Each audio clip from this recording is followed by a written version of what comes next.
patience is something that it's a discipline that over the course of time, I think it changes too. You learn the things that you want to be patient for because you've seen just how you could possibly benefit from being patient, right? So I think there's experience that comes with it.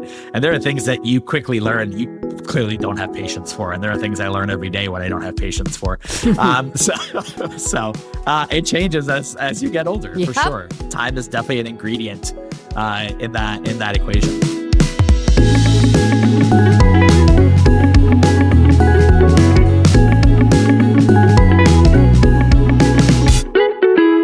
Hey there, and welcome to Impact After Hours, where changemakers sign off from work and log into life. I'm Camille Lorente, CEO and co-founder of Hueman Group Media and your host.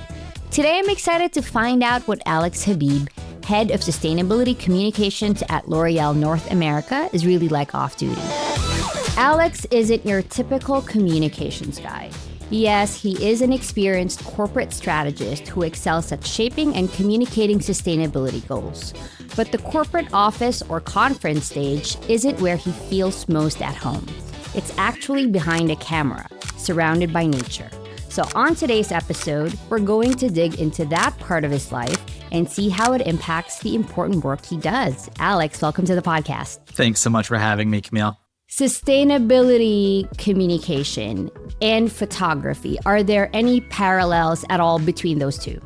I'd say absolutely, right? So I think photography fundamentally shapes how I approach communications. When you think about it's taught me that every message, like a photograph, is about deliberate choices in terms of framing and in terms of perspective.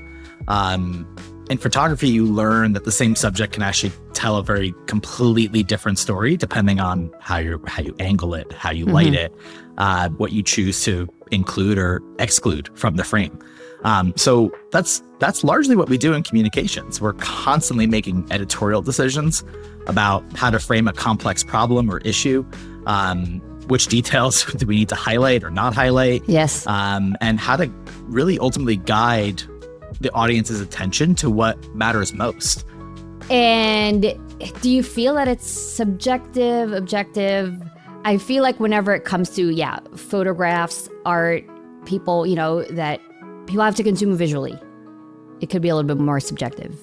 Yeah, listen, I think again, this goes back to editorial choice. Yeah. Because, you are making a choice about what to highlight. But the point about perspective and framing is that hopefully you've included enough perspective. When you think about really bad photos, like what do they look like? They look like things that are just so punched in and you can't really quite tell what's happening in the photo. So, you think about, what I think is actually really compelling is sometimes like wartime photography. Like Lindsay Addario does a very good job of this.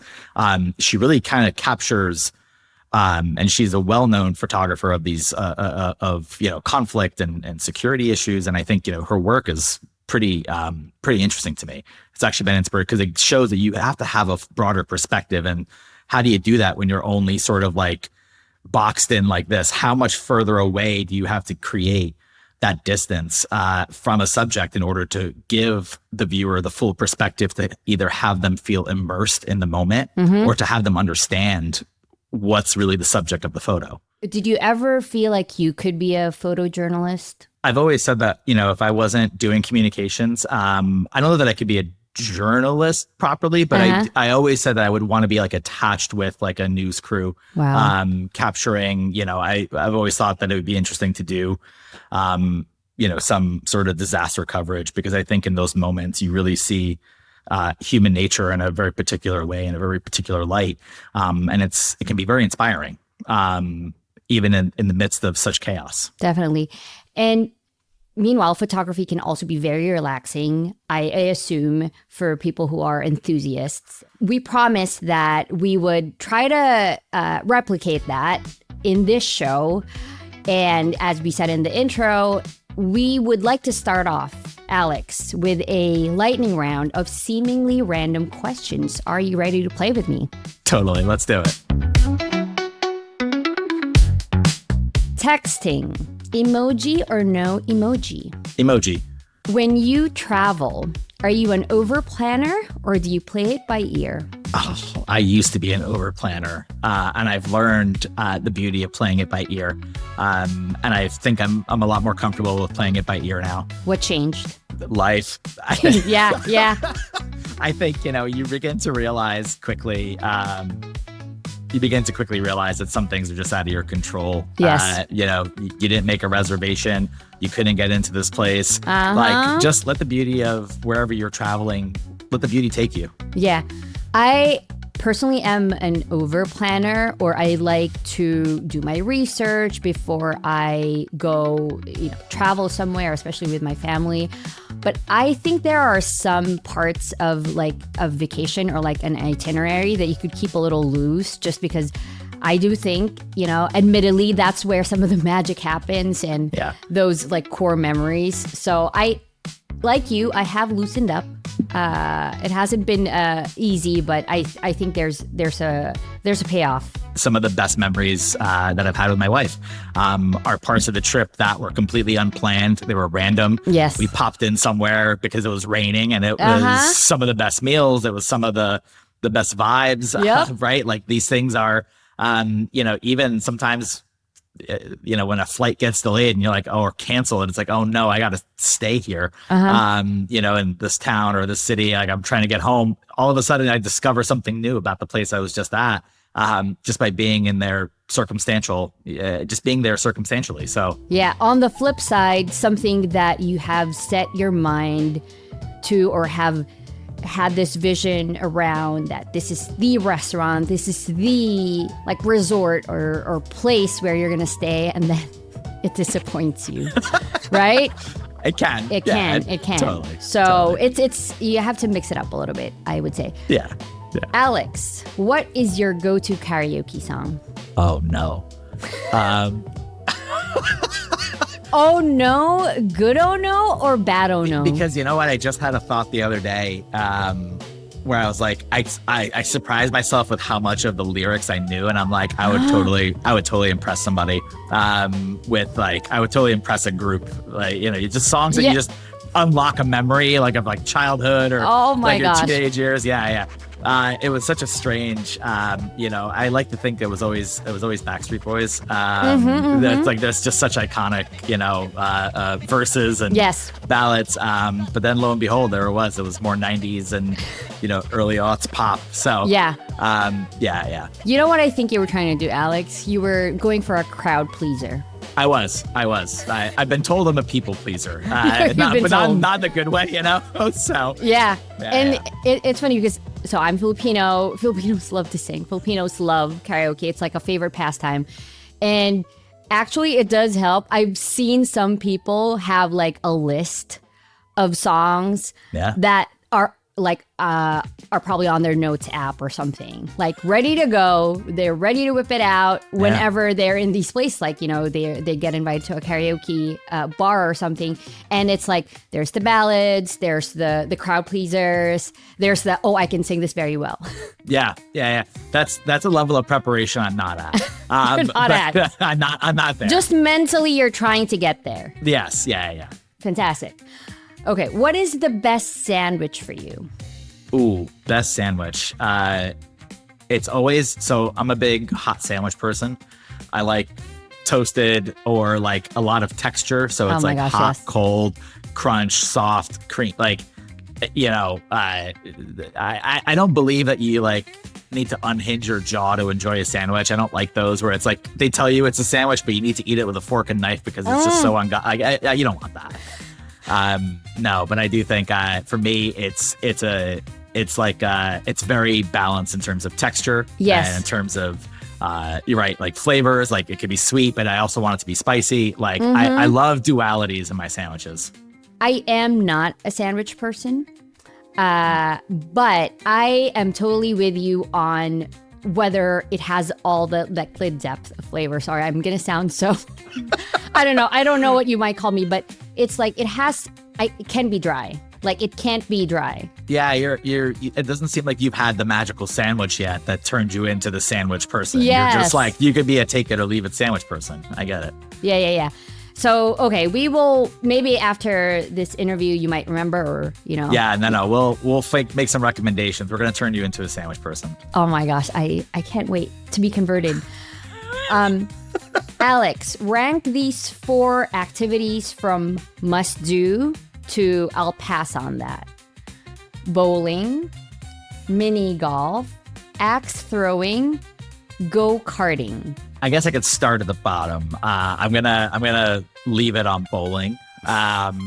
Don't really need it. It was fun, like at some point, but it's. I think when you compare it to the other 3, so I'm gonna rank number 1 is mini golf. Yes. That's because I also golf, so I think for me it's like, well, this is fun. It's very different, but I happily will take mini golf as number 1. Okay. Now it's a question of go-karting or axe throwing. I'm going to go go-karting, then axe throwing. Okay, so Alex, since you work at L'Oreal, we have to ask, what is your daily skincare routine? So it depends on the season for me. Absolutely depends on the season. The thing that doesn't change over the seasons, though, are my cleansing and my nighttime ritual. That's pretty consistent. The daytime ritual changes by frankly, the weather. Yes. Let alone the season. So, no, it's I'm a big believer in our products. What was nice about when I got to work, or when I was first interviewing to work at L'Oreal, I didn't realize how many brands we had. So for me, it was like, oh my God, I could get a discount on all the stuff I've been paying for. So that's been cool. But yeah, so for me, it's daily cleansing. Absolutely. At night, it's a little bit of eye cream. It's a little bit of skin firming. So for me, it's and of course, every now and then the great exfoliation from our used to the People brand. But then, during the summer, during the winter, the daytime routine, so different. So different. Sometimes I'll lean into our sun care products from La Roche-Posay. Other times I'll gravitate towards Kiehl's. It's so specific. I didn't think I had a routine until somebody told me I had a routine. And then I realized I'm like, yeah, no, that's how it works. Alex, when you laughed, I thought you were going to say something like, I just use a bar of soap. I thought you were going to say something like that. No. But also, knowing where you work, you did remind me, oh my gosh, you have access to so many products. Yeah. You can mix it up, depending on the season. And that's what you actually do. That's right. One of the things that I learned, so I've been shaving my head for well over 15 years now. And one of the things that I learned was that even if you shave your head, you kind of still need to shampoo. You need to cleanse, because the scalp skin is very different than facial skin, and it's very different than body skin. So I've gotten into very delicately, not often, because clearly it's just could be sometimes a waste. But you definitely want to make sure that if you're a bald man, you're cleansing your scalp. You need to be able to do that. So I learned that when I was working at L'Oreal, that I'm like, okay, the skin there is a little different. I gotta take care of it the way I take care of everything else. Oh my gosh, you learn something new every day, and I'm glad we're able to pass it on to our listeners.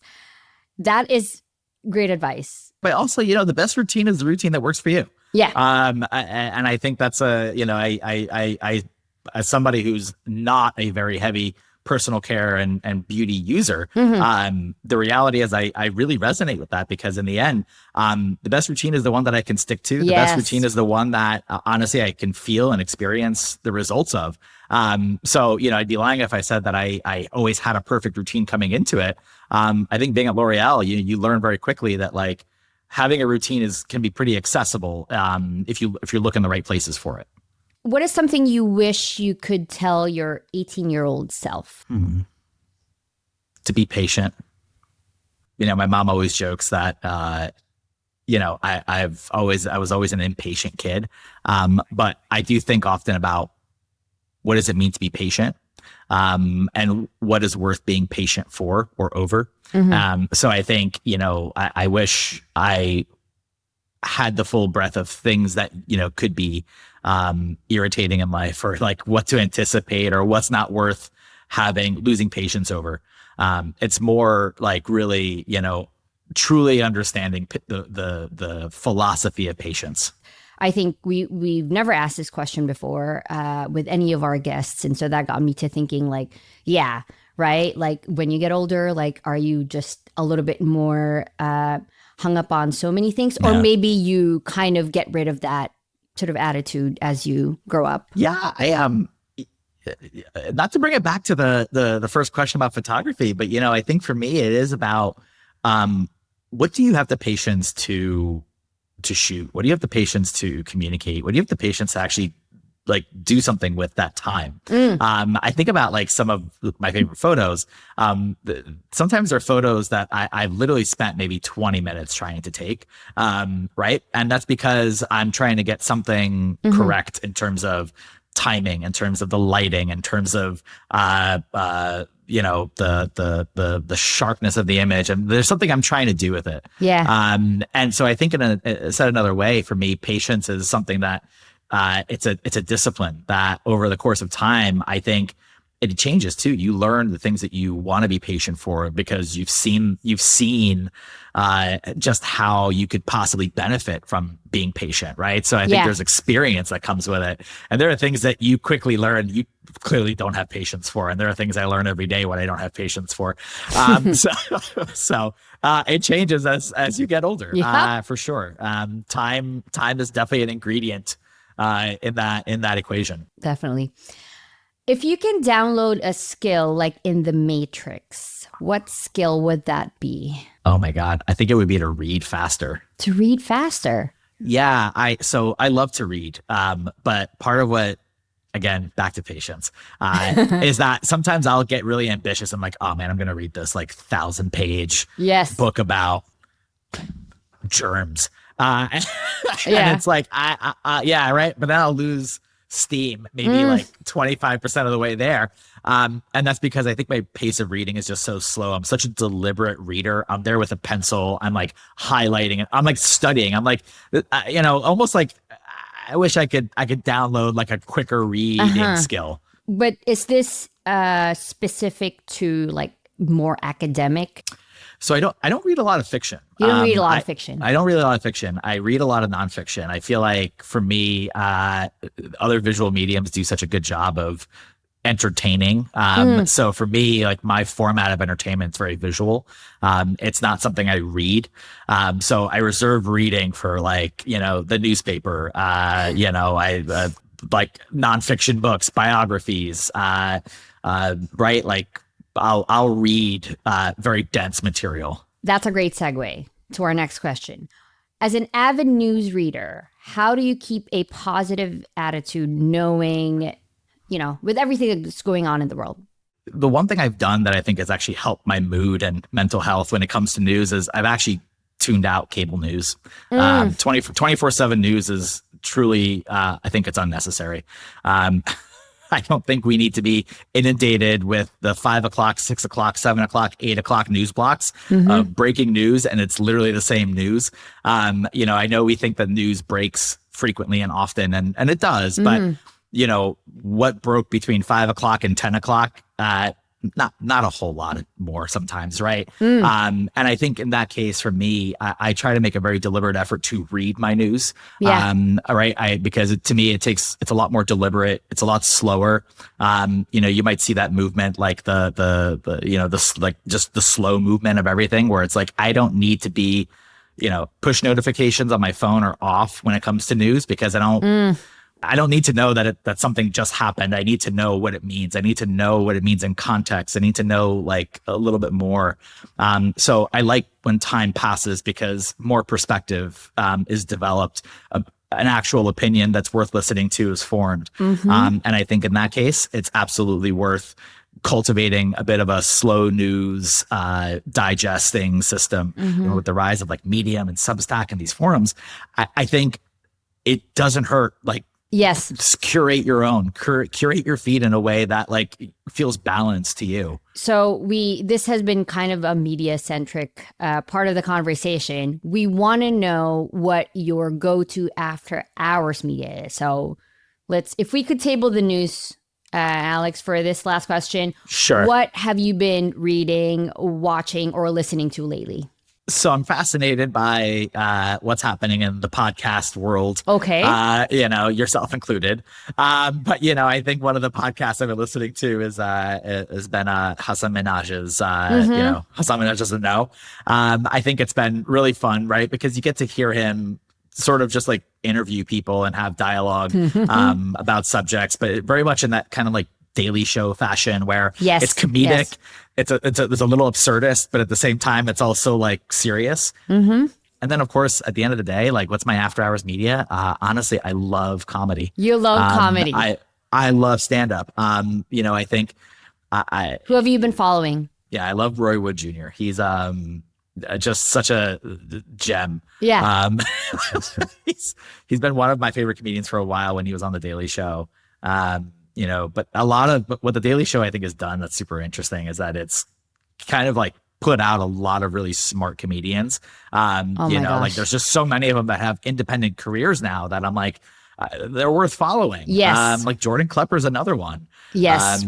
The two of them did a show in Brooklyn that was, I honestly, I couldn't stop laughing. It was just incredible. So Roy, I just remembered Roy Wood Jr. Back in 2022, we won our first Webby. And so there was this big gala, awards night, and he was the host, and he was just hilarious. I think people can be just so talented, and you just need to kind of like be in awe of them. Yeah, absolutely. Alex, before we let you go, is there anything that you want to promote with our listeners, or anything that you want to share? There's no plug from me. I think, I'm on a mission to kind of reach out to other creators and other communicators, because I think the thing that I've observed over the last several months has been a bit of like bewilderment about like how to communicate now, what's worth communicating, and spoke at GreenBiz with a few communicators about this back in February. To me, I don't think anything's changed in terms of why we communicate, what we communicate, when we communicate, right? What matters is the context, and what matters is making sure that people, our job as a communicator or as communicators and creators, it's to understand, it's to create understanding, it's to create engagement and interest, and none of these things change, right? It's just that the context you're being asked to do that in has changed around you. So how do you just continue to find what's interesting? How do you continue to see the world through others' eyes and to sort of create content, or to frankly communicate to them in a way that lets them see what you need them to see? So I think, for me, it's a message to anybody, whether you're an actual communicator or not. Take this moment to, feel that responsibility of like, people will listen to you if you package it correctly, if you frame it correctly, and being a communicator worth being listened to. One of our hosts, Talay Montgomery, who hosts our podcast, Say More with Talay Montgomery, I always hear community is medicine from her. Yeah. And being at conferences, being at these like gatherings, even if they're intimate ones, I think I also want to make that a sort of a practice, right? To show up in these like in-person, real life spaces. And I think part of that creation, best ideas I think I've had have come out of places where I've either been in community with others, or I've been absolutely disconnected and I've had a chance to like clear my thoughts. So I think, today I think it's the challenge is finding those opportunities. It's finding those communities where you can cultivate, ideas, and you can grow, and you can find space to grow. Exactly. Alex, this has been lovely. Likewise. Thank you for hanging out with me, and I will see you soon. Of course. Thanks so much for having me, Camille.